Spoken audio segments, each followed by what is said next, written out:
Monday on Your View. Welcome to the show. I am Murayo Afolabi Brown. As always, I have the ladies with me. Hello, Nima Akashat Zibiri. Good morning.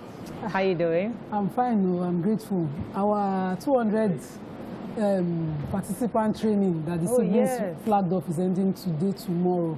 And I already getting feedback on Instagram. People saying, I followed, I registered because of your posting it, and I've been empowered, I've been trained, and they've been giving them startup capitals and some materials to start. Wow. Hurrah, well done. Wow, that's nice. Well done, Hurrah. So I am happy. And one person benefited that was close to my heart because she had reached out to me last year. She had a child with cerebral palsy, and I could not cash money and give her. So we eventually successfully settled her because now she has a job. That's fantastic. For something that she can earn money for. That's some good news. And it would be nice now to tell the people reaching out to me to first I should bring my Ramadan to them. I already have places where I take my Ramadan things to, and I do some personally. I don't need new ones. Please stop flooding my DM. It's annoying. Yes, it is. How are you doing, Tokwe? I'm good. Very nice time yesterday with the family. I went to my in-laws' place and you ate all the food. Black soup, and then this chef now rolls the pounded yam. You know, like all those designer pounded yam. As in, it was good. The kids had fun. Full house, even on their end as well. So I was happy we did that. It was a long drive. My husband was reluctant that it's far, it's far. I said, see, we discussed this sibling matter. It's important that we make the time to ensure these cousins know themselves, you know. So that was how the weekend went. But I got a sad news about two of my real estate clients who were stranded in Kenya, and I'm hoping, I know we will talk about it. They took a Kenya Airways flight en route to Dubai, but they couldn't, and they were said that they told all Nigerians to disembark. So if you're going to Dubai, please just call, make inquiries, be sure before you set out from here, because you might just end up being stranded in another country. Right.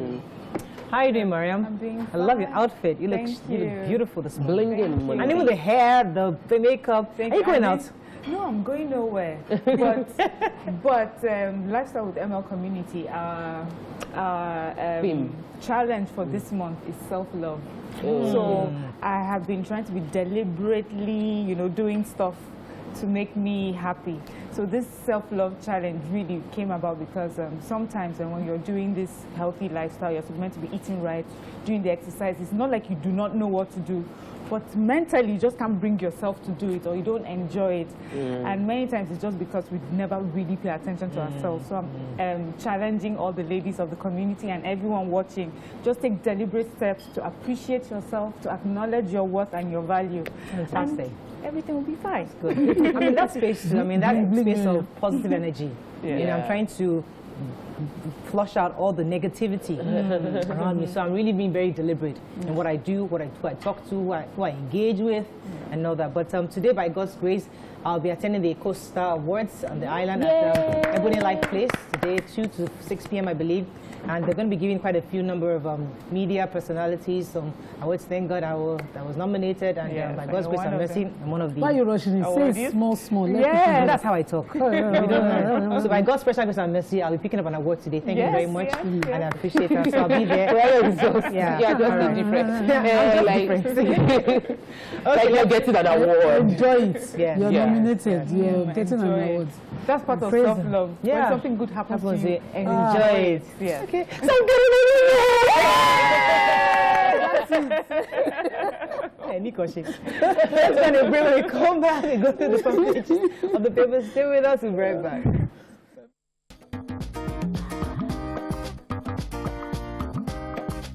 Stay tuned.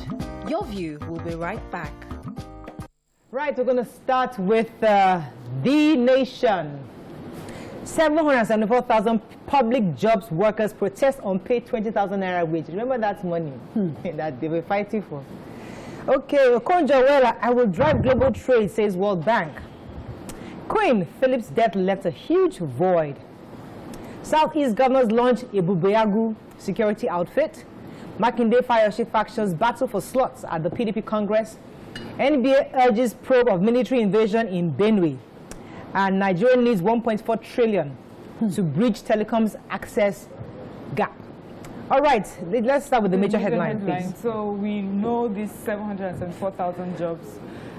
These were jobs specifically for youths in all our local governments. 1,000 youths from the different local governments across the country were supposed to be doing this public work to just keep, you know, just like menial sort of small jobs that they are meant to do, and they were to be paid 20,000 naira monthly. So the first batch has gone ahead and done their job, and they said 22 days after, they're still waiting to be paid their allowances, and they are asking the Minister for Labour and Employment what is happening. He's directed all inquiries to NDE, you know, the Directorate for Employment. And what they're saying is that they're trying to, that they notice some loopholes and they're trying to block those, and they're trying to also confirm people's BVN against their names. Right. You know, just the normal things that I would have expected is what you would do at the point of employing these people. But so they're crying out and they're saying, where is our money? Right. They are all over Twitter. People are all over Twitter who have worked are saying, where is our money? Please, let's do that. No, what's sad? Because the federal government had actually released. What's sad is that it was about the money, because if it was about gainful employment, it would have been a proper structured thing. That was the criticism at the time. Yeah. And even the Minister for Labour, the junior minister of State for Labour, was saying that he wanted it closely, neatly done, such that it's not about slots and politicians. But it ended up being that, and now. Okay, I was going to take the story. The president of the World Bank, David Malpass, was saying that the international financial architecture is skewed towards, in favor of the rich and creditor countries. According to him, COVID-19 pandemic showed a clearer picture of the economic structures of most countries, and it was very clear that all their policies, all their interventions were skewed towards the richer countries, and they must begin to intentionally do all the develop new framework to support developing countries across the world. Okay, let's move on now to The Punch.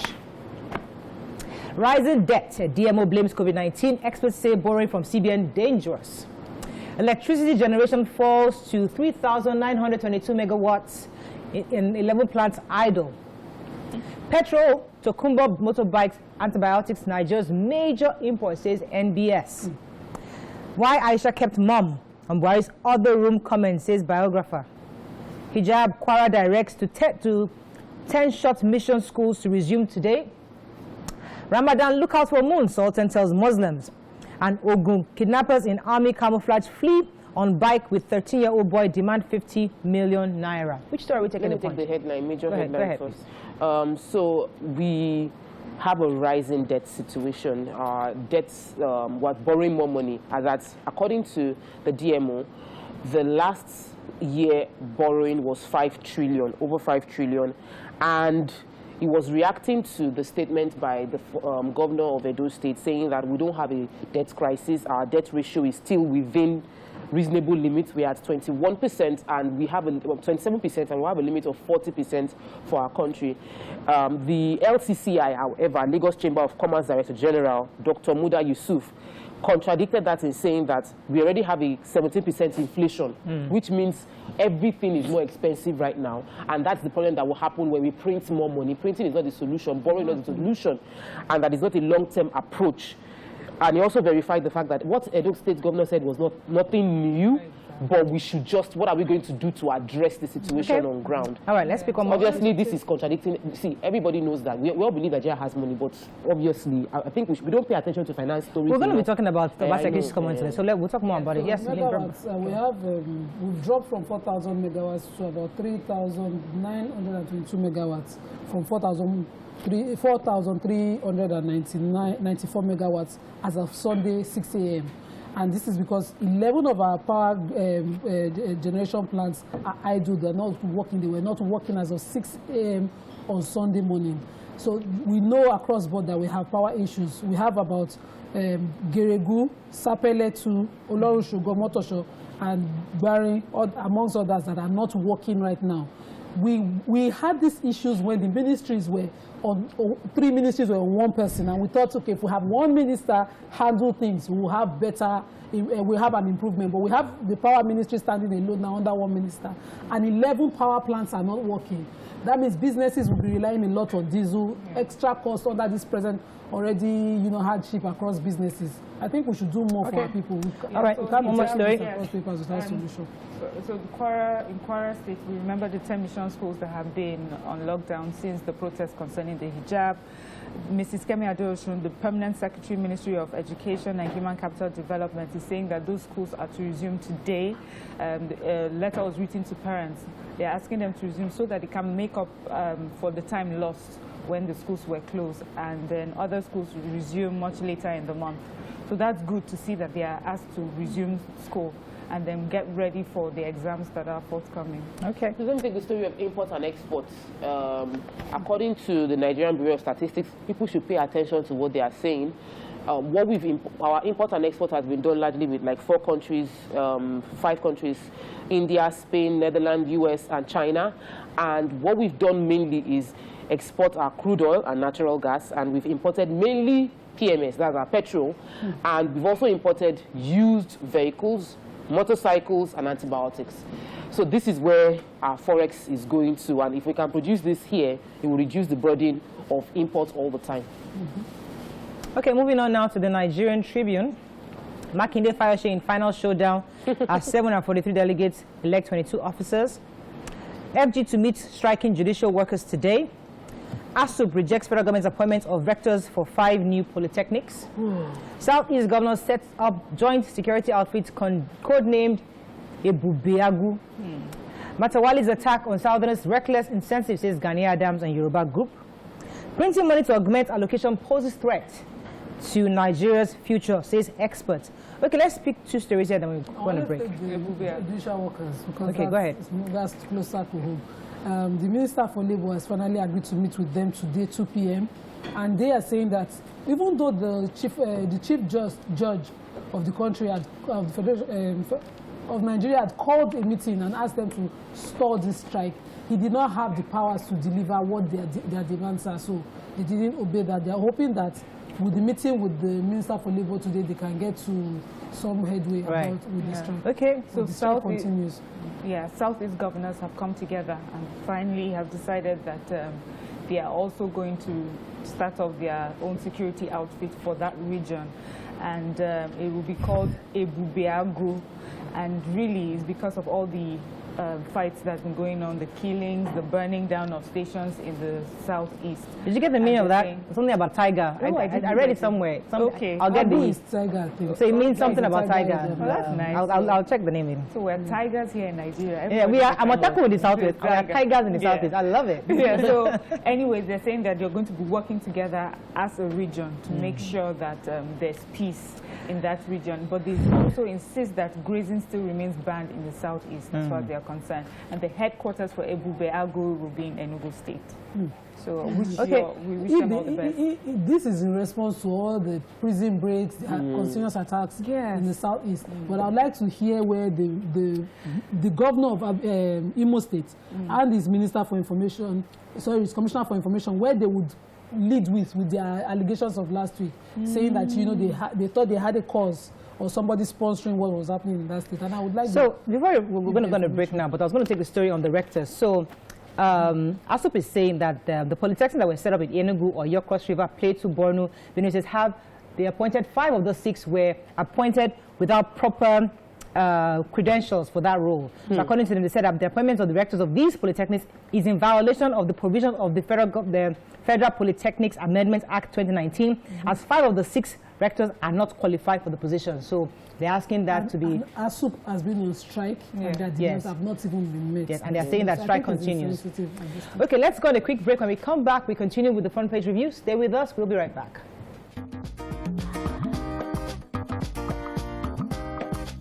Stay tuned. Your View will be right back.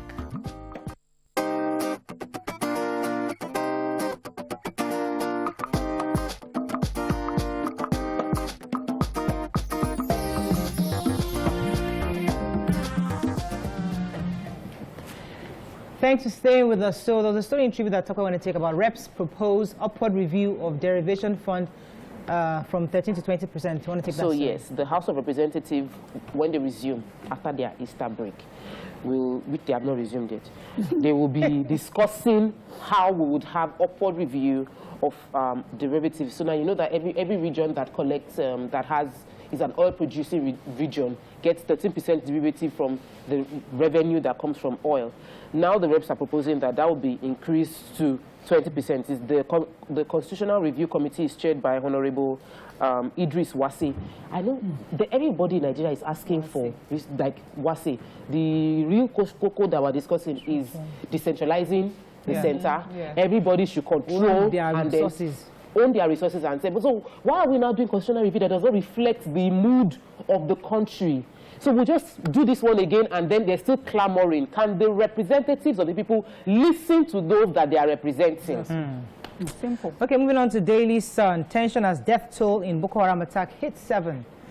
Let's find a story we've not taken. Gunmen kidnap Catholic priest, another cleric, 13-year-old boy in Ogun and Imo states. ASUP fault appointments of rectors, I talked about that earlier. Ramadan, look out for the moon from today, Sultan tells Muslims. And concerns mount over state of economy. All right, which story are we taking? Let's start with the major headline. Yeah, go ahead, major headline. Okay, so it's been reported that 6 people were killed and 2 soldiers as well by Boko Haram in Borno State, in Damasak, in Mobar local government in Borno State. So this happened on Saturday. They came into the area, and this particular town had been, safe from Boko Haram activities and attacks for about 11 years. The United Nations humanitarian hub is actually there. When they came in, they were shooting sporadically. They were fighting in a gun duel with the military. Right. Simultaneously, they were burning down the hub. This hub has like warehouses where there are food, lots of food and medicine for people for the internally displaced persons that live around there, because many people who have been affected by Boko Haram activities around there somehow end up there, and the UN hub assists them. Now, these insurgents also attacked a hospital, took away medicine. Anyway, some people are reporting that the number is much more than 7. Others are saying it's just 7. But the United Nations is really upset about this. It says this would affect the humanitarian activities by so negatively, because all that they have been using to help people has been burnt, has been taken away. Right. Well, our military is saying that we can see that Boko Haram is really just attacking soft targets, like they always say, that they're just looking for food, looking for medicine, and looking for vehicles to move around. The same story was having that similarly in Adamawa State. Scores were abducted, 5,000 displaced, 50 houses razed, worship centers, schools burnt in Adamawa State. That's also really sad. The Southeast also is facing their own crisis, because in Imo State, Okigwe Council area, there was a priest, Reverend Father Maso Izu Onyacha. He's a reverend father and is also a lecturer at the university. His driver was taking him, and their SUV developed a fault. Then he said Fulani-looking headsmen with machetes came out and abducted, they said they attacked the man and abducted him. This is the report from his driver, who was left behind. Another thing also happened on Saturday again, where another cleric, Reverend Ukudili Okonkwo, and his family members were kidnapped on their way back from a wedding. They released the kidnappers later released the wife and son, and the Reverend Father himself was held back. So, and this is also within Imo State. Whatever the security operatives, because they said they contacted the police commissioner, the state police command, and confirmed that the incident happened and that they are investigating. That's okay, let's talk about the Ramadan for a second, please. So the Supreme Council for Islamic Affairs has said that Muslims should start to watch out for the moon, and that today is the 29th of to start searching for the moon by this night, which will be the 29th of Shaban. And if we do not sight it, it means that we'll start fasting on Wednesday instead of on Tuesday, when it will be 30 days of Shaban already. So okay, so people should not start fasting today until we sight the moon. Okay, moving on to Vanguard. Insecurity, Southeast governors respond with Ebubeagu. Boko Haram kills 16 in Borno. Adamawa raises 50 houses. We talked about that. Let's find a story we've not taken. Effort to tackle flood-prone areas in Lagos, Ibadan rail line, says Amechi. Appointment of rectors, you breach your own law, ASUP tells FG. NNPC delivers 96 pipes by rail to Itakpe for $2.8 billion AKK project. And 44 companies face Nigeria Stock Exchange sanctions over default filing. Okay, which story in Vanguard? Any story here? Okay, let's move on now to Daily Trust. I thought that was the story I wanted to take there. Okay. Here's a Obasanjo story. I thought it was here. Bad blood didn't allow Abiola become president. Yes, and I have that story. Okay, tell us. So the former president was attending an event where he was saying that the government had robbed Egbaland and Ogun State the rare privilege of having 3 of its prominent sons occupy the #1 leadership position in the country at different times. So he was referring to how Bad Belle was what blocked the late MK Abiola from becoming president, and also Ernest Shonekan himself from also continually his term to extend his term as president of the time, interim president of the time. So, and I mean, I was just surprised that Obasanjo would say that, because during his time, we're begging him to acknowledge MK. And then he allows the president, he allows another president to score the points. I don't understand. So now you're not saying after water has now passed under the bridge. You know, old age makes you remember reflective. So moving on to Daily Trust. He was old when he was president. Yeah, he's already old. Who is really old? All of us. Yeah. Okay, Daily Trust. 6 killed, UN hub, others destroyed in Borno. Let's find a story. We've not taken anger as El-Rufai sacks 4,000 local government workers. FG summoned SEC over delay on Lagos Ibadan rail project. That's the Chinese company, CCE. Yeah. Igbo want justice, not Biafra, says Uzodimma. Let's take that story under I wanted to take the Kaduna. Okay, go ahead. According to the Daily Trust report, because Dolapo is upstairs. That's the producer, for people who don't know. For people who don't know, the producer is saying this is a Daily Trust report, and that the government of Kaduna State has sacked 4,000 workers. According to the chairman of the NLC, that's Nigerian Labour Congress, Idris Waba, he said that this sack was across board. There was compulsory retirement of workers above 50 across the 23 local governments within the state, and compulsory conversion to casual workers of grade level 1 to 6, and the directive that no local government shall have beyond 50% staff strength across local government. So this is about Kaduna trying to reduce their workforce, but it is against the existing laws according to the NLC. So there's a redundancy law, and there are several labor laws that guide these kind of things, and that the entire process in Kaduna is against that. Okay, give me a few moments to read what Governor Uzodimma was saying. Because in trying to understand the attacks that happened in Owerri, different theories have come up, one of which was the fact that because the Igbos want to secede, and that's why they're causing this issue and causing tension. And he said that that's nothing further from the truth. According to him, he said that Igbos are not at war, and allow me to state what exactly he said. Igbos are not at war with anybody, neither is anyone at war with Indigbo. The fact of the matter is that Igbos are the highest stakeholders in Nigeria. In most cities in Nigeria, outside Igbo land, our people constitute the second largest in population after the high indigenous of that state. The Igbos also have the highest stakes in real estate, in virtually all major sectors. Our people control commanding heights of commerce. So who's going to lose the most? Because they have stakes across the country. That this has nothing to do with secession. These are just people who have political motivation have caused these mayhem, that this issue that happened in the breaking of the correctional centers, burning down. And but I see the governor here is obviously looking for answers. This is the governor who's getting different opinions from different sources. And he's saying categorically that, listen, Igbo needs justice. Not Biafra. They're asking for justice, fairness in governance, equity across the country. That is what his region needs, not so much of Biafra, and that's from the governor. Okay, I think we have to wrap up very soon. Let me just take Ms. Daniel, other story we've been taking. Okay, that's all we can take. The Guardian, gas constraints keep Nigerians in darkness amid 203 TCF reserves. Southeast governors unleash Ibuyago to tackle rising unrest. Oh, I really wanted to get the name So the transmission company is what the major headline in Guardian is referring to. So that would settle, I wish I had that story, the issues of the redundant 11 power plants across the country. Okay. I would like to hear Minister of Power. Transmission is under the government, it's under our government, it's not privatized. Transmission is a major Minister for Power would like to hear from, because you know, across, you have the control of this coast transmission and generation. So let us know why we're in darkness and why we're dropping in megawatts. Okay, so I just got the meaning of Ebubeagu is fear of a lion in Igbo. Somebody said fear of tiger, but either way, everyone says fear of lion in Igbo. That's great.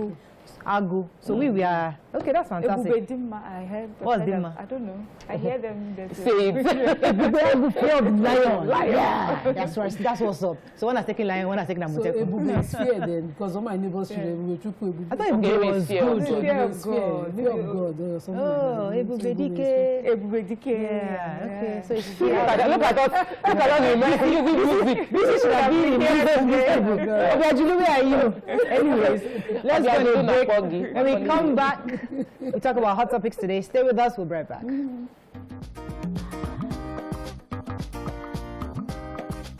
Stay tuned. Your View will be right back.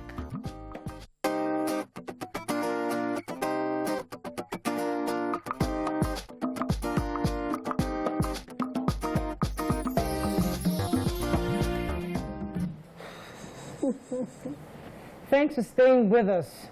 So over the weekend, a viral video of Governor Godwin Obaseki of Edo State surfaced online, where he was lamenting on the uncertainty state of the country's finances.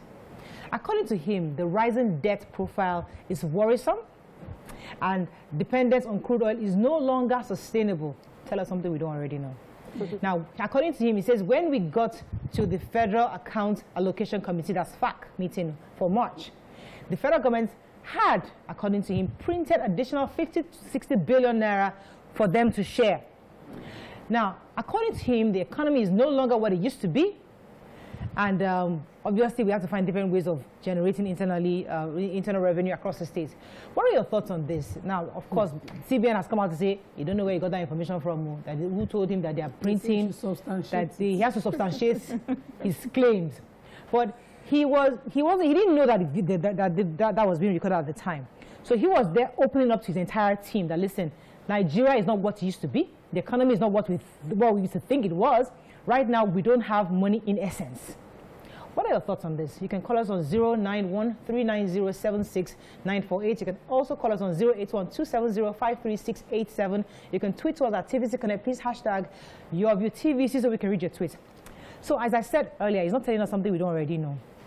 But I think when we assume that our leaders don't know the truth or they're oblivious of the real situation, that they come out and act as if everything is well. But when they are in their private quarters, it seems as though sometimes they tell each other the truth. But even if they're telling each other the truth, what are they doing or showing to demonstrate that they're actually fixing the problem? What are your thoughts on these remarks? I'd like to start with anybody that's ready. Yeah, Nima, go ahead, please. Okay, so initially, I wouldn't expect this to be public news. I would expect a financial expert or someone who knows why and what to be the one releasing it. So maybe the governor was a bit reckless, releasing these figures out there. Because now what he has really caused is fear of an impending inflation. If people think that it's possible to print, I didn't know it was possible for government to just go and print money. We thought that the regulation across is in value of our strength, our economic strength of what we trade in and what we buy in. And so that's why we always stock to petrol. So if it is true what he has released, and the federal government should please just own up. The debt management office has denied this. The CBN is saying he should substantiate it. But this fact has come out there, whether he recklessly said it or not. We should know what exactly we're dealing with now. Constantly, our finance minister constantly says it is okay for us to borrow for this. It's just how to generate revenue. Every time he talks about how to generate revenue without necessarily stating how the revenue will be generated. The defense for allowing us borrow every time in the papers is, we can continue borrowing, but we should just find more ways to generate revenue. Okay, so along with her suggestion and approval of certain loans that we're taking, I'd like to hear her tell us more things that you bring in money. Some have described this as, you know how when a CEO is having a meeting with his ESCO and say, listen, the board has said that there's no more funding for us, so you guys have to go out and find this thing. The things are not like before. And then the staff go out, leak out the information, and really the idea was not for that information to be leaked out. It was to get the team to work, to sit up, not because he wanted that information out. So could this be what this is, that where it's not being taken out of proportion, or is he really telling them the real truth or the fact that he heard? Is he saying what is happening? Is he saying what? So that's where the confusion is. Talk about it. Yeah, go ahead. I don't believe that it is something that shouldn't. He's saying something that was like a coded thing. I think that everybody, what you said, like you said earlier, everybody knows this thing. We know that it's wrong for governors, and I like the part that he said that governors keep on going to the center to share the money, and everybody is going to collect what they will use to pay salaries. That system is not sustainable, and we've said that several times, and I think that's what I want to highlight. The job of a governor is to take responsibility for his state and generate income for his state, is to be creative, to find a solution to these people's problems. The federal government cannot be paying the state governors' salaries and every staff working. So what exactly is the ministries, all the ministries within the states, what exactly are they doing? How productive are they that their salary is coming from federal government? So for me, the system is already very, very skewed. And we know there's a problem, but we're not addressing it. We're making it look like we keep on borrowing until at the point where we cannot borrow anymore, or what? Is highlighting problems. I want the NGF to come up with solutions. That's why we have a governors forum. It's not just to advocate for how they will share or how they will not agree if you don't share, but how there will be an exchange of intelligent ideas on how each state can generate income and how each ministry within the state should work to generate the cash flow necessary. If it is by taxation, if it is by creating a enabling environment, if it's by encouraging businesses to come, you must do something so that your internal revenue can cover the cost of your salaries, not federal all the time. Okay. Yeah, okay. I think everyone has said everything that needs to be said concerning this. And for me, you know, when he said that the government had to print money, red flag just went up my head, because I'm sure for many people who have done economics, at least at basic level, you know that just printing money causes inflation. The value of your money drops. Money, yes, will be increased in the system, but they are still chasing the same number of goods. So you have more money than there is output in the economy, and that affects us badly. But there are instances where monies have had to be printed, especially during this COVID pandemic era. I think some countries have had to do that really to generate and, you know, stir up economic activity within the economy. So it's usually like a short-term thing to address a problem. But my fear is that what he said was printed for was, as usual, the governors have gone cap in hand, waiting for their allocation to pay bills as usual, you know, and that is the problem. But there's nothing else that he said that we're not aware of. But there's something that he said about, I think he mentioned Chevron particularly, that they have invested heavily in alternative fuel. And here we are, we're putting in a lot of money in refineries, refurbishing some old refineries, and we're still trying to figure out, you know, we're still having that conversation if it was the right decision or not. Meanwhile, countries that would be depending on these petroleum products are moving on to something else. So one has been divested. Good. So where will we be in the next, you know, sometimes we've given ourselves 10 to 20 years, but I'm thinking in the next 5 years, where will we be? Now, so sometimes I'm going back to what I was alluding to earlier, that is this some kind of a wake-up call to Nigerians? Because listen, when this administration came in, they told us how are you going to get revenue, because you asked the question. The minister told us, first of all, they're going to see taxation. They also wanted to see how they can get money from agriculture, like they were trying to stir up agriculture. And I think, of course, field, basic stuff. But how has that done so far? Not so well. The FIRs tell you that they're finally having difficulties getting Nigerians to pay taxes. So maybe if this gloomy picture is painted to Nigerians, at least, you know, they keep telling us we have a window the Minister of Finance keeps saying, don't worry, we've not yet overshot our opportunity for borrowing, that we still have that gap, you know. But yes, you have that window to borrow, but we don't have enough plans to recoup on this our borrowing, to pay back. So taxation, people are not paying their taxes. Agriculture, many Nigerians are not entering agriculture. We're not even get the economy on agriculture hasn't really been developed to the point where you're giving the country enough revenue. So how do we really ensure that people are doing their own parts so we don't get into this problem in future? So for me, I think that we've been playing, the president came into being the president about 6 years ago on the campaign that we're going to diversify the economy, and it was like, oh, we're going to empower agriculture and we're going to diversify the economy. But from then till now, even today, our major export from Nigeria is still natural gas and crude oil. So obviously, if we're supposed to make any agri products exceed the exporting of crude oil, we need to do more in incentivizing that agri product. And we need to choose the agri products we are going to incentivize. And we need to sign contracts with them. We still do agri on mushroom, small levels. We're still struggling to get tractors to clear grass. Okay, so Umera has 5,000 acres of land, and we are looking, we would get 5 tractors to clear land, and 3 will break down. Why?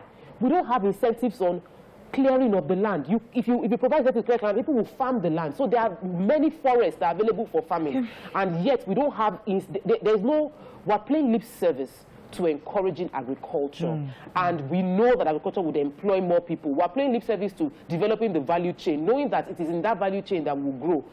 We're really not ready.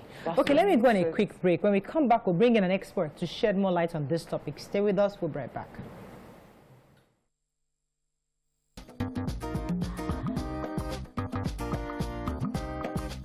Stay tuned. Your View will be right back.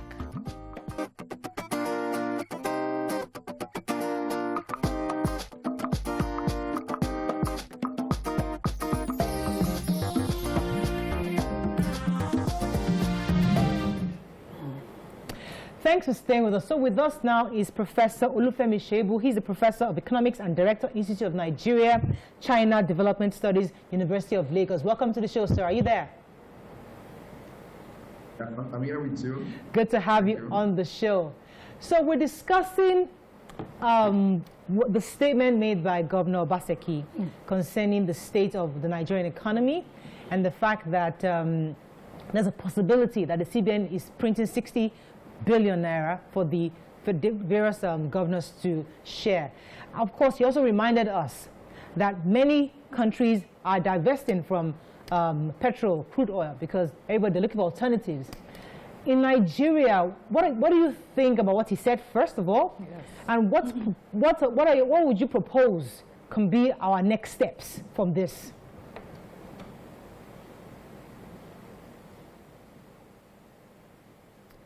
Professor, are you there?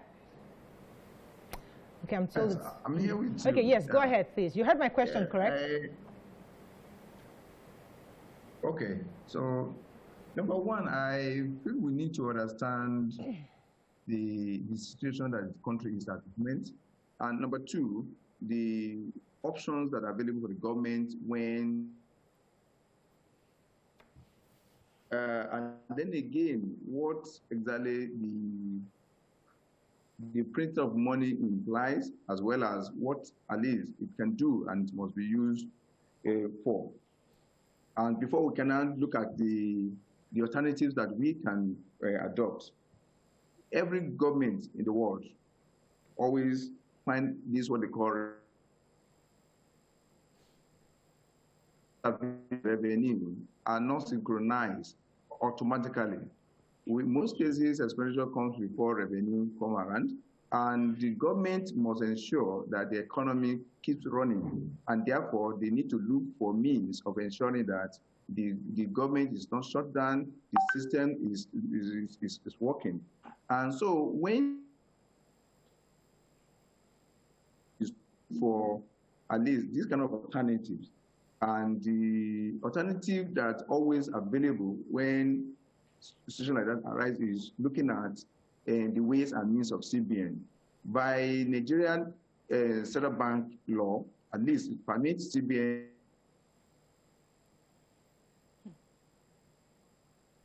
government to come to the aid of government in gaps and shortage as well.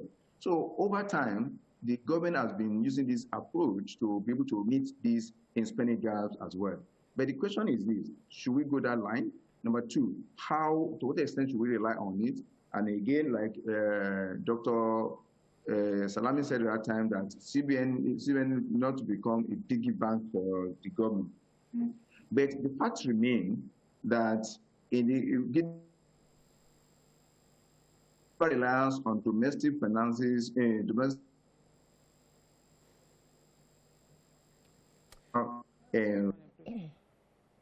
Professor, I think we're going to have to disconnect the Zoom call and try to call you via phone so that we can have a very good conversation with you. It's important we get your views on this matter. I'll come back to the ladies. So what are your thoughts? For me, I'm very scared being from Edo. I took, when I saw the email, I read, our debt profile. As at the time the governor became governor, we were at about 280-something million domestic debt profile.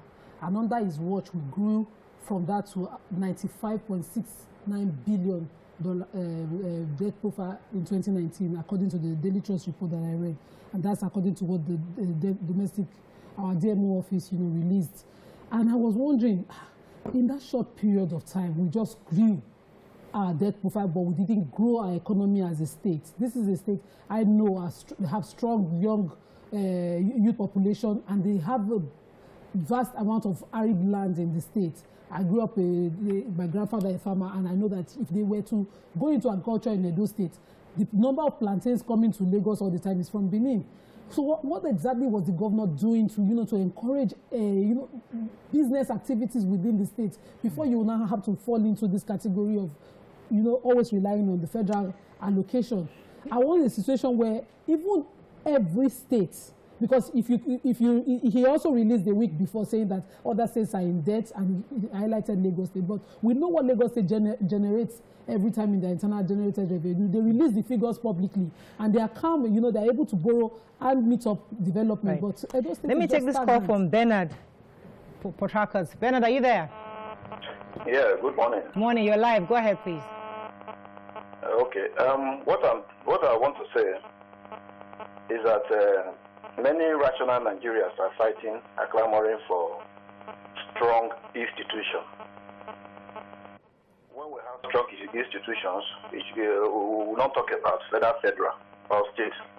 Because if you want to remove everything from federal and take it to states, and let states allocate to themselves whatever it is, the same thing will also apply. Local government will be shouting. So federal government have all the parastatal institutions. Some are meant for the allocation of all those resources. If the institutions are strong, they will manage the money very well. Thank you. Thank you very much, Bernard. Okay. So I really wanted to hear what the professor had to say concerning the economical impact of printing, because I know that the job of the CBN and the Minister for Finance is to stimulate the economy. We don't want things to descend to the point where there is no buying power. That is important. We have to get people spending money.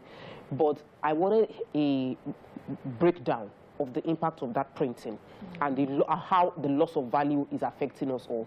Because I was having a conversation on the social media platform, and somebody was like, she's in the UK, that she knew when pounds was 400, and then pounds became 500, and now pounds is 600, and she's worried that she's hearing from people that she felt were comfortable, who are saying they want to leave the country to start earning in foreign exchange. And she's wondering, how will those who are dependent on Naira and they are buying things in other currencies feel? That's the impact of inflation. That's the impact of our currency the value of our currency losing value on a daily basis. And that's what I would like our government to pay attention to. That's what I would like our minister to talk about. Not just that we are within 40% range, but what's the money, what's the Naira? Is it, will we wait until we become like Ghana was then, when 1,000 is 1,000 to $1 what? Before we now sit up and do what we need to do to improve export? Because the way to get revenue is to export, produce. Some of these tweets here. Prince Ismail says, I don't have a problem with him informing Nigerians about the bitter reality on ground. Instead, I have a problem with they knowing the truth and yet not reducing the cost of leadership style. And then Remlex says this, says Lagos State Commissioner of Agric has been calling for investors to come into red meat agriculture sector to develop the value chain, which would create employment in ranching, abattoir, milk, cattle, medicine, leather, meat, fertilizer, cooking oil, etc. How many states do this? So that's now back to us, you know. When you point the finger, they say 5 is pointing back at you. What are we doing? Let me take this call from Moyo. Moyo from Unsuka, are you there? Moyolu, are you there? Good morning. Good morning. Go ahead, please. You're live, Moyo. Go ahead. I think in our country, Nigeria, our states can actually even produce a lot of revenue for this nation. The universities alone, when I look at the universities, I always say to myself, I wonder if the person giving them this landmarks was sleeping, because we have a lot of large space in that universities. In fact, ASU shouldn't be going on strike asking for money from the federal government, because inside these schools, every state has unique things that they produce. In Enugu, they have oil. Niger State is large enough to feed the whole nation. Benue State produce yam. I think the universities itself can produce revenue for the school. The state can produce a lot of revenue. And I think until the federal government, until Nigerians begin to hold our politicians, that they must do something, because our politicians have businesses, private businesses that are working. These are people that are intelligent. These are people that have succeeded in their own businesses. But when they get into power, we discover that everything they have promised us, nothing works out. And I begin to wonder, I begin to ask, what is going on? So I feel there is a problem. Something is wrong. These people are smart. They know how to produce revenue. They understand how to create money for the nations. We should stop beating around the bush. They should make these things work. Our governors can make money. They should stop coming back to the central to collect money. Lagos State is doing these things. Other states can do these things. We should produce money. They should go back and they should show results. They should stop asking for money. Much. Yeah. All right. I mean, I like she mentioned universities. Yes. Like, universities have land. Our solution there was no. Apart from that, there was a university, Agric University, that was saying that seeking partnership with farming business companies to come and use their land. That because they have this large expanse of land, can you come and plant corn all over? And that's how federal government has land, massive land everywhere that is not being. My own problem with agriculture in our country is that it's still at a subsistence level. Yes. And I don't understand why it just seems that we cannot get our act together and invest heavily and fully in that industry. It's a change. Some people can even invest in that, you know, and you allow a higher business start where people can come and get the machinery they need, hire it, and that's profit for you also. All right, let's go on a quick break. When we come back, hopefully we'll have our professor back. Stay with us. We'll be right back.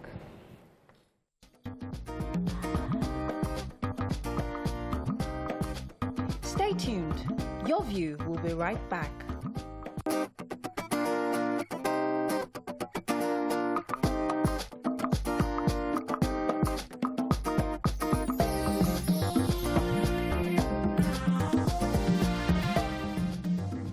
Thanks for staying with us. So I'm told we still have Professor Shebu. Good, sir, are you still there?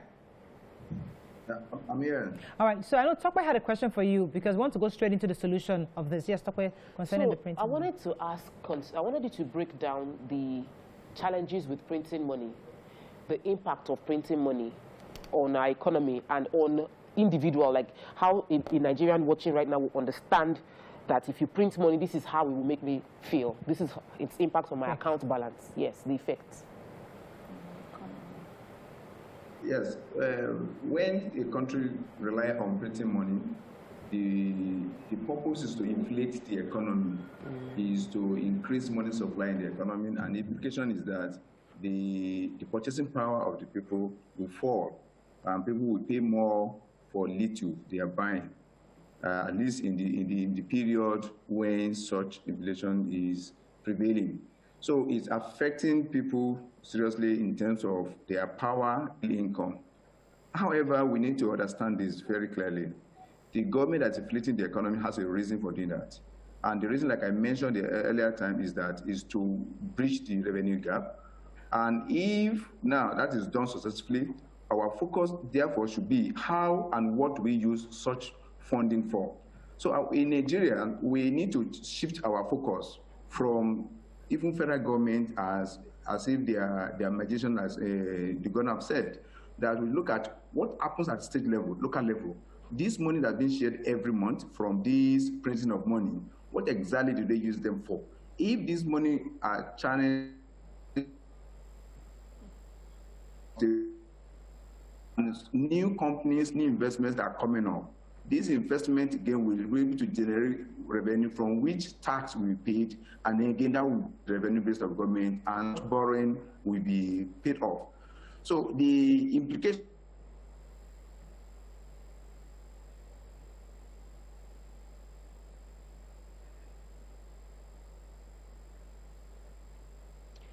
Okay, well, let's take a few tweets and wrap up. Yeah, so Mr. Adebaya says majority of elected leaders lack the capacity and brains to solve any economic issues. They were elected by a default system, hence we keep having a stunted economic growth. You can't reap potatoes where you plant orange. And I think that's majorly, if you look through the tweets, it's just saying that we need to be more creative at that local, state level. And that's why the conversation for restructuring has to be at the forefront, especially today when you're talking about the reps, what they're pushing forward. This is what we're going through. You are part of the economy. You should know what the important steps are, and stop bringing things that we have to wrap up right now. It's convenient when you want to talk about government. When you're in the legislation, you say government. When you're in the state government, you say government again. As like somebody else's problem and not yours. So we have to, go ahead. Love Child says the alarmist didn't prefer solutions in his vituperations. More so, according to his claims, is it that they all no longer yield income to the federal government, or is the revenue low? If there are no funds, as he has claimed, what are the policies the government is using to divert the economy? We have to wrap up on this. Unfortunately, we're having network issues with our guests. Hopefully, some other time we'll bring in. But I think there are still some questions that are left unsaid, unanswered. Number one, the fact that can we continue to borrow? What can we do to ensure we have multiple streams of generating revenue for the economy? And what responsibilities the citizens themselves have, because there's an informal sector that pay taxes. But some of these taxes are not well represented. You know, we don't see it in the purse. Either they're going into personal pockets and all that. So there are ways to fix this problem, to nip and cover all these loopholes. But unfortunately, there are lots of leakages. But let me just take one call, then we're going to break. Good morning, sir. Are you there? Ooh, I think we lost that call. All right, that's it. We can take on this. Let's go on a break. When we come back, we move on to other topics. Stay with us. We'll be right back.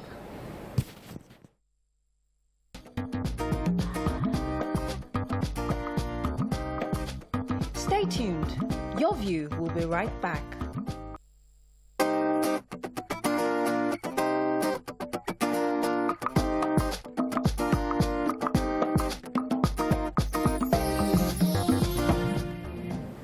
Thanks for staying with us. So moving on to another topic. The governor of Kaduna State, Malam Nasir El-Rufai, reiterated that he does not and will not negotiate with bandits.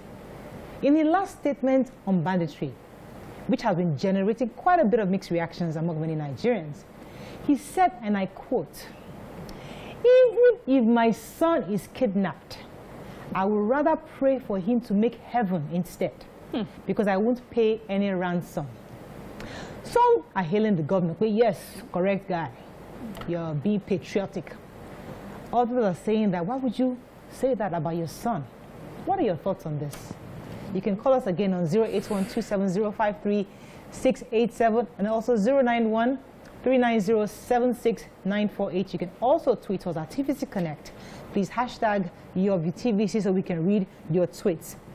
Okay, so there are 2-3 parts to this story. Who would like to go first? When I heard it, my heart caught, as they say. My heart caught. Yes, because, and then I was, okay, he's a father, not a mother. Should we ask the mother of the sons what they would say? You know, but I also understand the dilemma that he's in. This is a man, this is a governor of a state where many kidnappings have been going on within his state, many killings, kidnappings, and of course, recently we know of the parents of those who, of the students that were abducted. you know, protesting for the release of their children. And he had said he would never negotiate with bandits. And people would say to him, I don't blame you, because your child is not among them. And so in his response, he said, even if my child. So I guess it's a political statement, politically correct statement on one hand, but also comes across as insensitive. It's not politically correct. No, you should say what people want to hear, boys. And so for me, it came across as insensitive. I don't want to hear about your son. First of all, you have even put your son in such a precarious situation. This governor has a son that he specifically put in public school. He made huge social media, and you know, I'm like, you have your child in such an open place. You don't want that sort of attention. These are bandits. These are wicked people. In fact, they are waiting for statements like this so that they can prove the point. And we know that many times, even with our security operatives and everything we've put in place, they have found ways to go and get people and kidnap people right before our very eyes. So that is dangerous on the one hand. On the other hand, what you should be saying for me, what I should hear from the government is, I will not negotiate with bandits because this is what we have put in place. And I promise you in 2 weeks, because of the drones and the new training and the armory and the, you know, the arms and ammunition that we have put in place, in 2 weeks, these bandits will be begging for us to free, you know, something like that. That's what I would rather hear than putting your son on the line. What like if that's all talk eventually? But, but I think that, so you mentioned that maybe because it's a man, maybe the woman. I had this conversation with my husband yesterday. My husband wasn't even pointing out that, why would El-Rufai say this? Like, you would, well, you know, say, well, he will say it because, maybe because he has the state apparatus to find his child. He said, but the average Nigerian family whose child has been kidnapped, that does not have any IG of police or somebody to call, is going to be thinking, I'll do anything to get my child out. So, one, I would say that El-Rufai is good that he's standing on his, like, he's firm on his stance. It's good to be principled. It's good to have, like, your values. I'm not going to cut this. But even in the face of all of that, this is not what people want to hear right now at all. We want to be comforted, because all those people whose families are still with bandits, many of them are suffering many health issues right now because they can't sleep confidently knowing that they don't know where their child is. So people want to be comforted. People want to be reassured that you are doing all within your power to support them. We don't want you to compare. If I have headache, don't tell me your headache is worse than my own. Just deal with the headache I have. Don't compare. Right. Don't say if your own child is kidnapped, you will not do the same thing. Just deal with the problem your citizens have at this moment. Yeah, I would say the government is on the hot seat. He is, because he has children kidnapped from the state, or Nigerians kidnapped from the state that are still in the those states that nothing has been done for them. Beyond what he's saying, we cannot, you know, maybe because of security reasons they don't want to release, but what we can see, nothing has been done. They said they're waiting for the kidnappers to release the children on their own. And the 10 that have escaped, we saw 5 escape the week before and or released. Yes. They said 10 in total. The military said they were rescued. The other one said they were, released or escaped.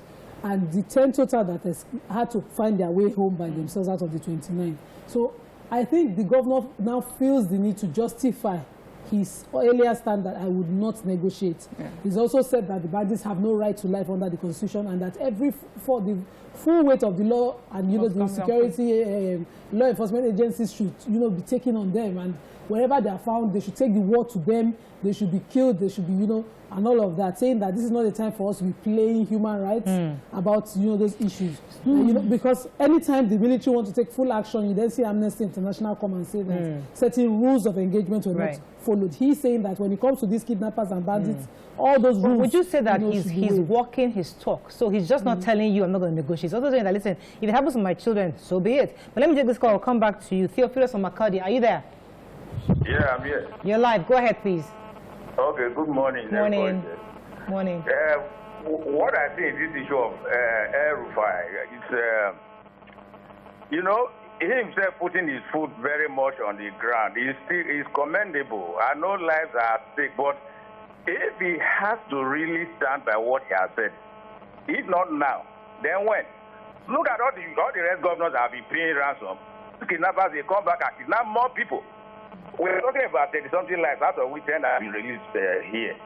If El-Rufai fails to start on his feet now, is it when, if he fails ransom now, then they come back and kidnap 100, is that when he's going to say no? I think we should support him and see how this thing goes. It's painful, the lives are at stake, but what can we do? Thank you very much. So that was the angle I was going to take it in, because the truth is we are asking for leaders to come out and speak. Let us hear your posture. Let us know exactly where you stand. Many are still pussyfooting. Oh, they want to negotiate. Others are saying, please allow them with their bandits.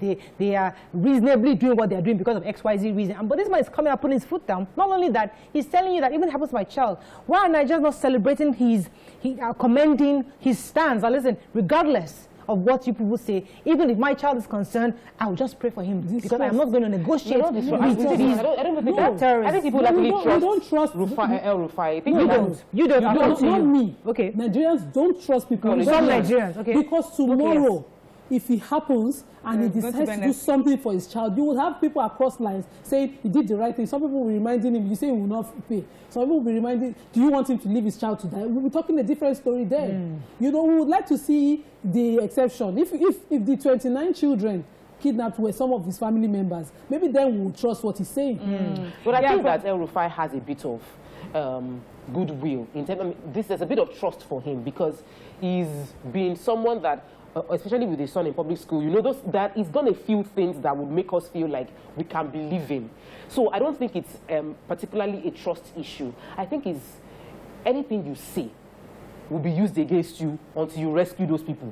So it is, if he was saying this at a press conference when those children were already rescued, and he says that even if he was my child, I would not have. We will not believe him then. I don't know if they have been rescued, like they didn't pay ransom and the kids were there. We would have said that, okay, I'm happy you stood by your word. You actually rescued the children without paying ransom and that kind of thing. But when you are saying it when the children are still in banditry with the bandits, then we don't want to hear anything. Let me take Hassan and come to you, Mario. Okay. Hassan, are you there? Good morning, everybody. Good morning. You're live. Go ahead, please. Please, leadership is not about being nice. It's about being right. We should get it noted.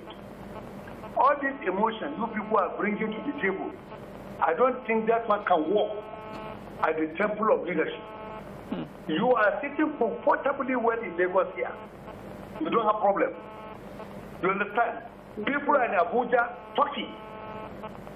But please, can you please assume to be one of the victims or a relation to the victims in those areas? Kaduna, Sokoto, Puntua, Zaria, and Go. People were impoverished. People were tired. We are tired of paying ransom. People gathering their cover to pay ransom.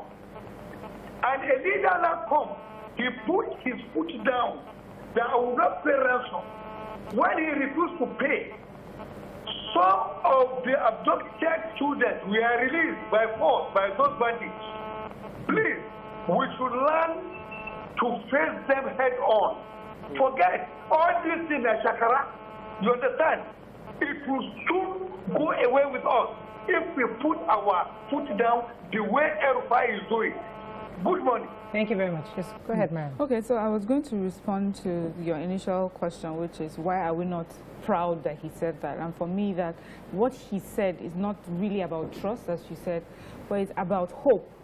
For me, when you say, if even when my child is kidnapped, I would not negotiate, you've taken hope away, and that's it. And there are many people who their children are out there right now.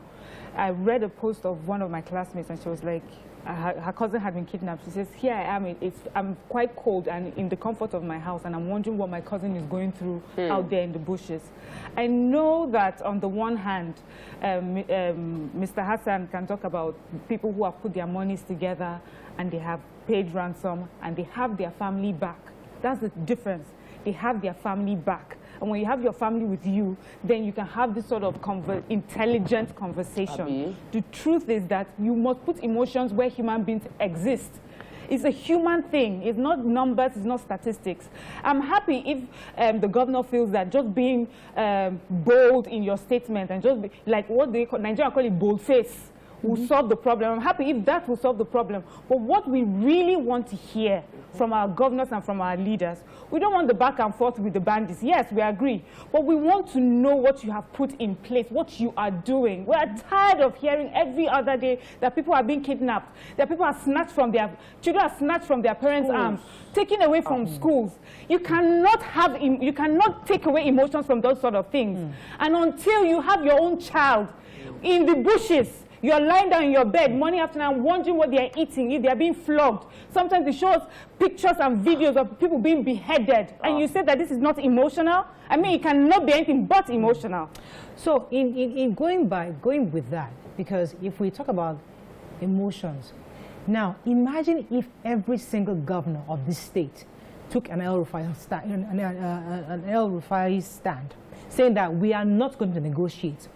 Does that represent to the bandits that, listen, nobody's giving us money from anywhere, nobody's negotiating with us? Does that change? We don't know, but we're just thinking that will that posture by the governors across the state change the bandits' mentality, thinking that, okay, nobody's going to give us any money, these people are going to come after us? Maybe that's what El-Rufai is trying to let other governors understand, that you cannot negotiate and you must be willing to lay down everything, even if your own blood, for the same cause. Do you think that makes sense? The Nigerian police have constantly rolled out notice to parents saying don't negotiate with kidnappers, give information to the police. And we've even seen where the result of what they posted was simply to leave the parents to self-help. So you will go and negotiate the release of your family member by yourself. It is almost public news. Constant kidnapping being on a road. How people just, some people even just pay by themselves, knowing that if they go, they are still the breadwinner of their families. These are facts.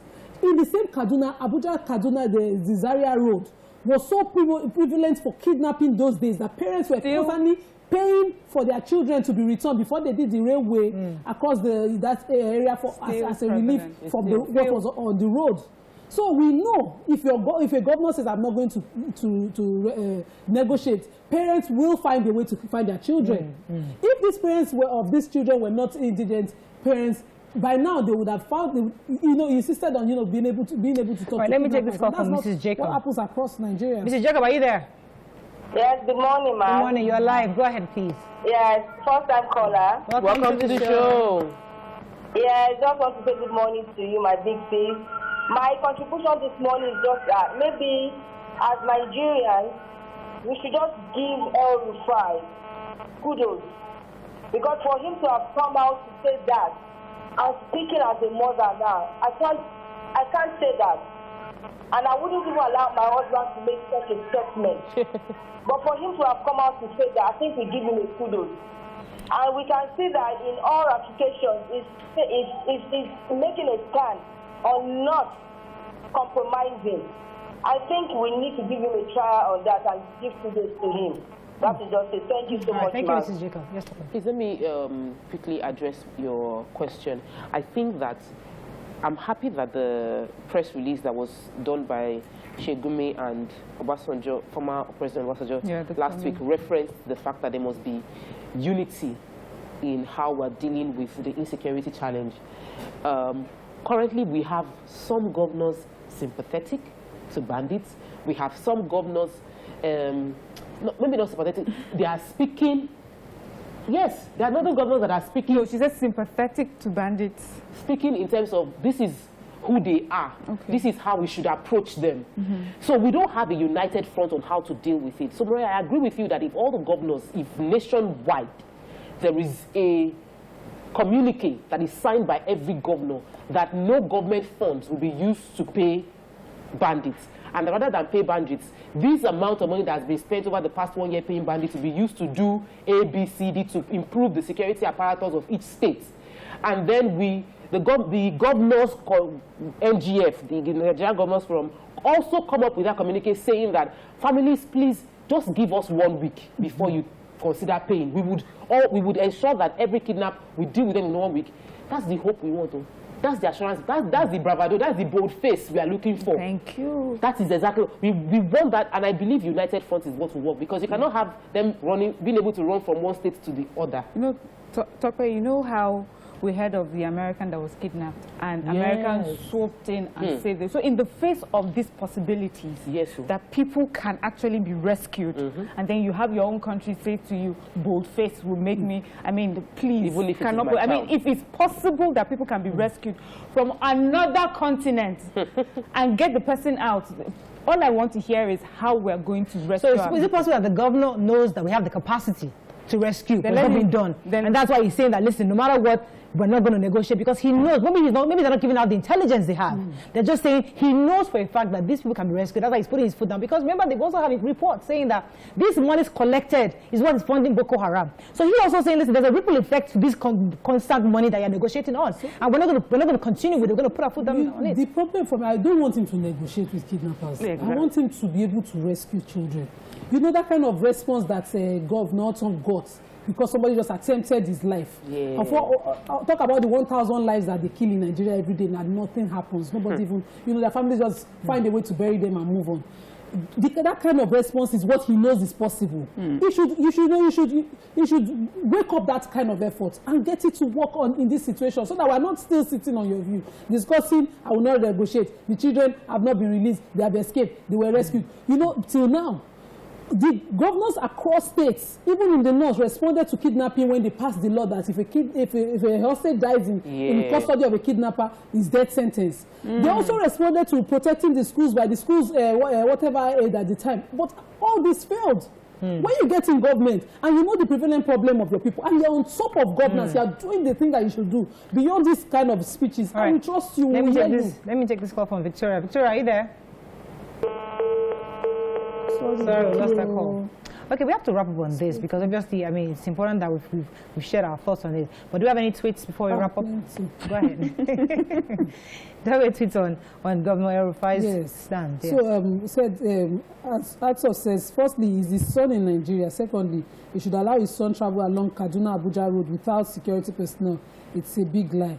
Toyo says, this is a good one coming from him. He's a man of his words. Many governors have not been truthful to Nigerians. Jide Badge says, he said the right thing. The bandits should be wiped out completely. No sane country negotiates with bandits or terrorists.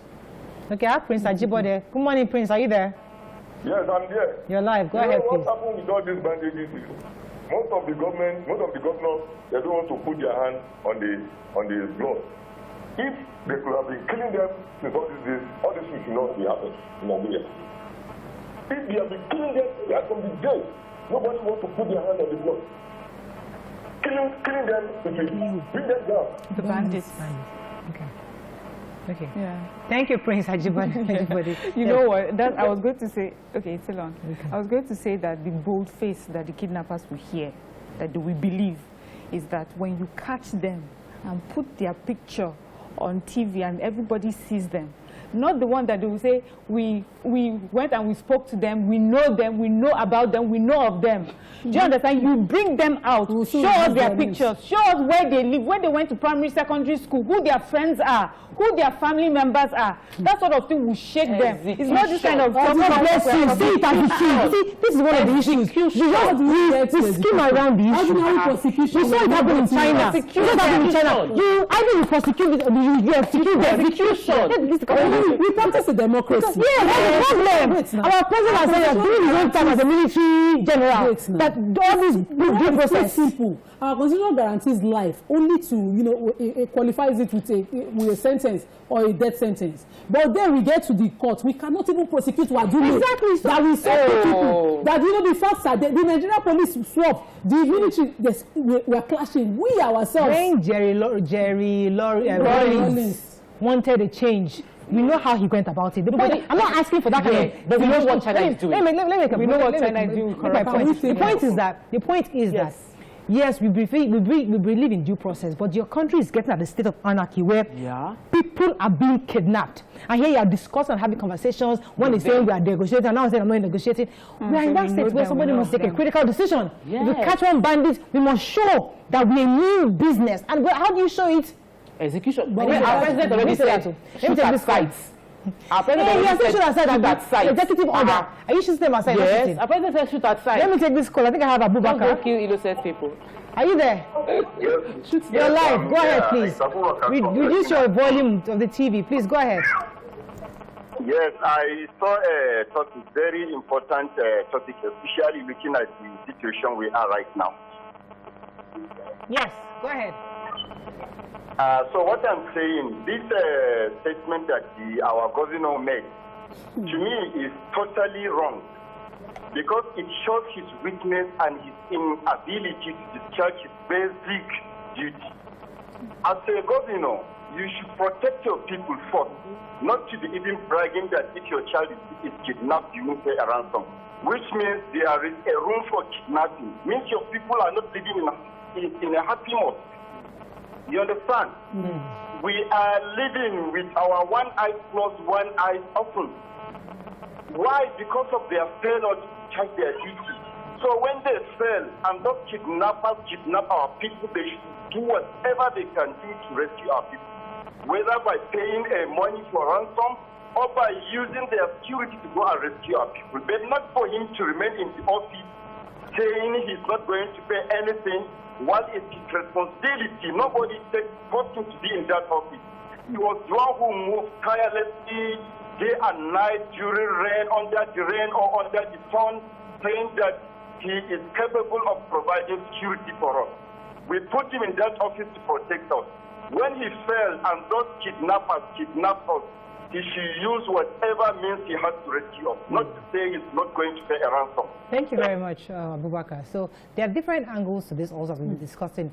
You know, these are people who we've heard reports that they are being funded by ISIS. They are having weapons coming in from Libya and all that. These are people that have an international network. The government is saying, I don't have the capacity to deal with these people. I need federal government. And we go back to the issue of restructuring, because we can't continue to depend on the center to defend us. So this is all part of it. Is that ripple effect of the inactions of our lawmakers?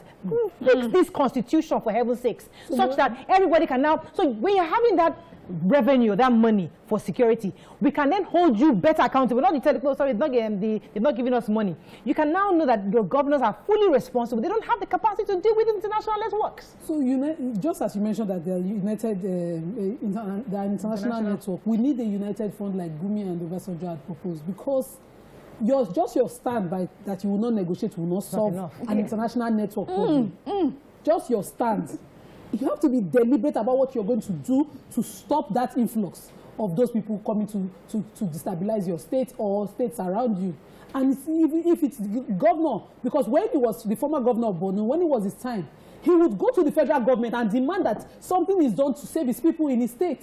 I would love to see El-Rufai go and hit the door at Asoro and demand that the president takes a strong stand about what is happening in the state, like the former governor of Borno used to do. But you can't just sit down and say, I will not negotiate. Why they hold people down? And they could kill them. We have the Federal Executive Council meeting weekly. The governors always gather, at least the Accountant General will gather every month to do the sharing. I would prefer that our NGF does something concerning this. We have 3 major crises in this country, and it's not just something the president alone is going to solve. It's important that there should be a unified response from the governors concerning our economic crisis, because we have one. There should be a unified response concerning our security crisis, because we have a major one. And if the governors cannot come together to speak with one voice on how they would prefer solution, then the crisis is even worse. Let me take Chinedu. Chinedu, are you there? Yes. You're live. Go ahead, please. Okay. In respect to what Governor El-Rufai said, I agree totally with him. You understand? That there is no need of negotiating with the bandits. Okay. You understand? But on a second thought, when your son is involved in a kidnapping, there is no way and means you are not going to talk with the bandits. Now, first thing first, Shegumi said he knows these bandits, and he also acknowledged the fact that the government, the military, they know where these bandits are. Now, if you make it look as if like, okay, I'm not going to negotiate with the bandits in Kaduna State, they will see that there is no business in Kaduna. They will now move to Katsina. They will now move to other states where there is this privilege they have for our government official or our clerics to come and negotiate with them. When you pay bandits ransom, it will enable him to buy more armories. It will enable him to kidnap more people. You understand? So I don't see the reason why the government, Sheikh Gumi coming out to say that the government know where these people are, the military know where these people are. What is holding the government to go to that very place and fish them out? You understand? So now, okay, we are talking about Sambisa Forest for a very long time. What is the geographical map of Sambisa Forest? Use a chemical missile and finish that place. Bring it to ashes. Thank you very much, Chinedu, because, I mean, I understand Nigerians' frustrations, because imagine if your president came out and said, I'm not negotiating with anybody, I have already recruited 10 million soldiers across the country, and we have sent them out to the various states, and they're going to comb the forest. You know, we see action, which is what you said. So if you're insisting on no negotiating, you better have some corresponding action to back it up. So I think that's what we're saying in general. So you have to have, there has to be something, but a governor may not be able to do that because he's incapacitated. So we now need the federal government to have that kind of same posture with the apparatus they have to say, to make that declaration that I'm not going to negotiate because I have the resources available to tackle this. Laws are changed by contesting the law. If you feel this law is not serving you, you can contest it. The challenge is the governors have not come together to contest the law of their inability to control the security apparatus within their states. If all the governors come together and say, President, these all the governors come together, get all their state lawmakers, all their state lawmakers, and all the state lawmakers are made to come together and present one document to the president saying that this restructuring of our police security, we need to do it because Imo is catching fire, Akwa Ibom is catching fire. At the same time, we cannot continue like this. We need you to decentralize the police force. Thank you, because is that urgency that we see? No, we are going for Easter break. We can't come back on after the Easter break. Jesus These are the kind of Christ. conversations we have. There's Easter break. Very soon will be summer. Yes. Summer will be something. Doctors are going on strike. You say after the break. There's always something that's a little more important than what is urgently on ground, and that's just concerning everything, concerning policies, everything that's happening. There are two things. Either we fully restructure everything, or just let us take it batch by batch. Restructure the security apparatus. Just start with that one because we know that's urgent. There's a mineral resources restructuring. There are other parts of the restructuring that we want, but this issue of security is such that we must restructure. This is my fear. We are Nigerians, and we are the ones in government. These elites who have a different police for themselves and a different one for the masses. And these are the ones that would restructure police and decentralize the police force and have. We'll recruit new ones. When they come within the state, we'll still be serving, or they'll be serving master. You will come within the police and they'll be. But they cannot point finger that I don't have the power. Exactly. Was attempted, and the president assigned that, you know, even the chief of army staff responded. The IG visited. And nobody has gone. That's a normal thing to do taking stock of what is happening there and say, okay, these are the porous areas. These are the areas where coming forest, finding these children. And the governor will say that I will not do anything. Let me take That's what he's saying. I will not do anything. Abayomi, are you there? I will take a few tweets after this. Abayomi, you're live. Go ahead, please. Welcome to the show. Thank you. I think it depends on the perspective that you are looking at the governor's comment from. Morally, is it right that if his son is involved, he's not going to negotiate? No. But as a leader, he's 100% right. I believe there are certain situations whereby kidnappers collect ransom and still kill their victims. Are we not even thinking in that direction at all? So, the more you negotiate with them and pay ransom, the more you empower them. God forbid it happens to our relatives. But on a normal ground, as a leader, I stand with him. I think he is right. Thank you very much. I saw somebody, thank you very much, Mr. Abayomi. Somebody was also referring us to how Prince Harry actually joined the army. Because yes, you are the crown, you're the prince at the time. And he was willing to go into the army to lay down his life for his country at that time. So why are we not seeing this declaration in that same light? Like, this man is going to lay down himself, his family, and say, if this didn't happen, no, so be it. I'm still not going to negotiate with this terrorist. So why are we not celebrating it? Why is there so much I don't know. Do you know, Jenny, I think El-Rufai has some adult children, some adult sons, and I don't know how many of them are in the Nigerian army or the Nigerian police, and how many of them are fighting at the war front. That's different. That's very different from just using our children as sacrifice. That's why there's something that I always say that it's a bit sensitive. People don't like it. I hate it. I really detest it when they keep referring to this girl that was kidnapped as a martyr. As far as I'm concerned, don't sacrifice our children. Save and rescue our children. Simple and short. So yes, let's Sharibu. Yes. So, you know, but she was described one time that, oh, she stood up for Christianity. We get that. But you will not even be in that position if you did what you are meant to do. And if she was kidnapped because bad things happen, you rescue them. Stop using our children, even if it's your own child. Stop using them as talking points, as making political statements, and just do the right thing. Let's take a few tweets, please. Mistakenly born here says his kids are not in Nigeria, so he knew it that bandits cannot go from here to abroad. That's not correct. That's not correct. Because we know the one that is in the public school there.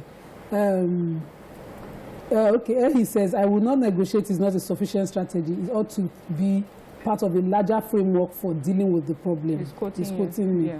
Okay, I just want to, Marafa says, I just want to comment on someone's call. He said the governors are not ready to put their hands in this. That reminds me, the former governor of Zamfara, Abdulaziz Yari, who openly said he has resigned his position as the security chief of the state due to responding. Plenty to Subdue Solution says, Governor El-Rufai should devise a method to rescue them technologically or pay ransom. It's life of people we're talking about now. Just imagine how easy it was for those people to rescue just a kidnapped citizen in another continent.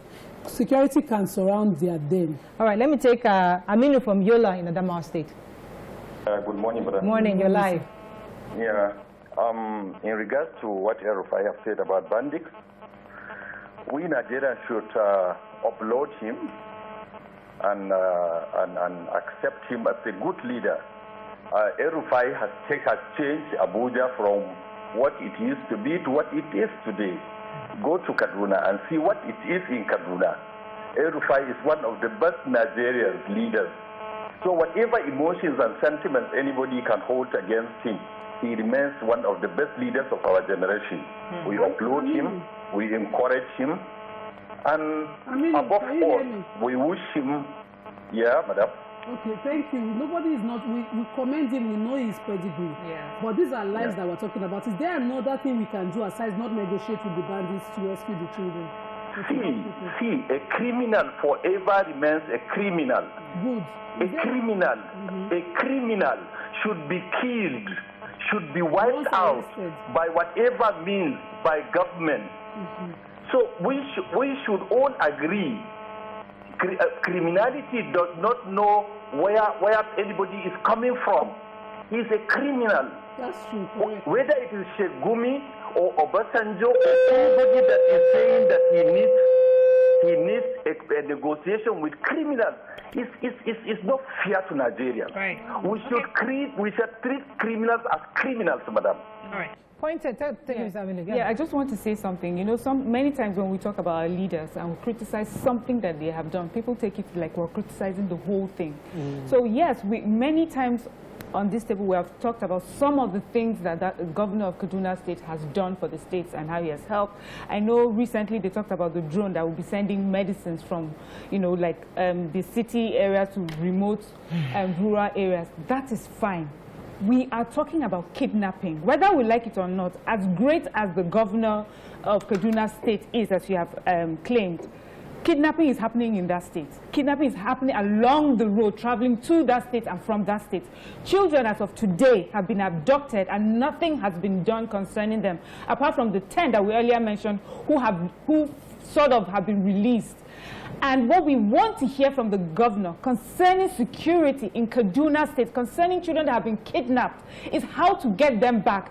And when you find them, and you find the kidnappers, yes, then don't negotiate with them. Prosecute them, execute them, whatever needs to be done when they have been found, not while we are still talking about where they are, if they even exist. That's what we're saying. Let me take this call. Somebody, I think from Mabel from Kaduna. Are you there? Yeah, I'm here. Good morning. You're live. Go ahead, please. The first-time caller. Welcome to the show. Thank you.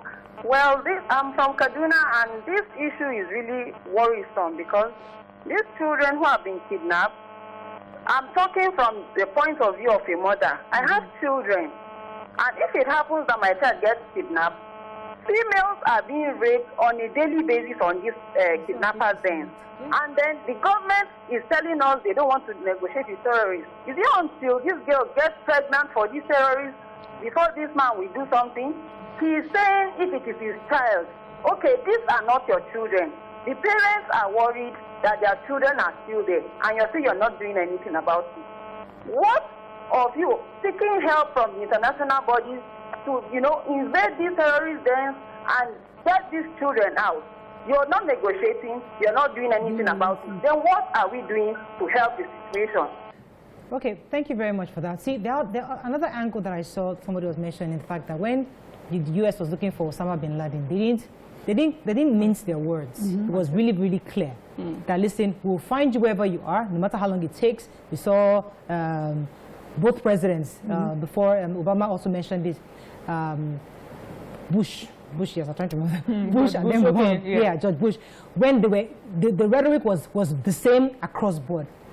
And they didn't wait till they captured Osama bin Laden before they made these utterances. So therefore, what I'm trying to make us understand is that maybe we need more governors like an El-Rufai, letting those bandits know that we're not taking this we're not going to go into the sentiments. We're going to find you, we're going to execute you once we see you, and they know that there's something really, really strong coming from the government. But right now, when some are negotiating, maybe that's what the bandits needs to hear at this time. Maybe it doesn't really mean that his son will be kidnapped and he will say nothing, but he's saying that our utterances must be firm, strong, and direct. We can't continue to make them feel as though we will have the conversation, we'll negotiate with you, and we understand why you're a bandit. Maybe that's where he's coming from.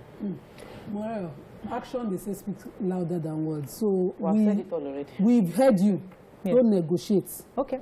But let's see this SWAT team that you have put together, or that you have forced the federal government to use to respond to your own local problem. You have gone to demand that thing must be done to solve your local problem, because we know the architecture of our security now that is still within the federal government. That you're demanding that this will be done, even if the children did not eventually come out, from that place while you're negotiating and doing that. We'll see your effort. Okay. But don't just come and every time you come, I'm not going to negotiate. And the parents are all right. On that note, that's all we can take on the show today. Thank you very much, ladies. See you tomorrow. Have a great day. Bye for now.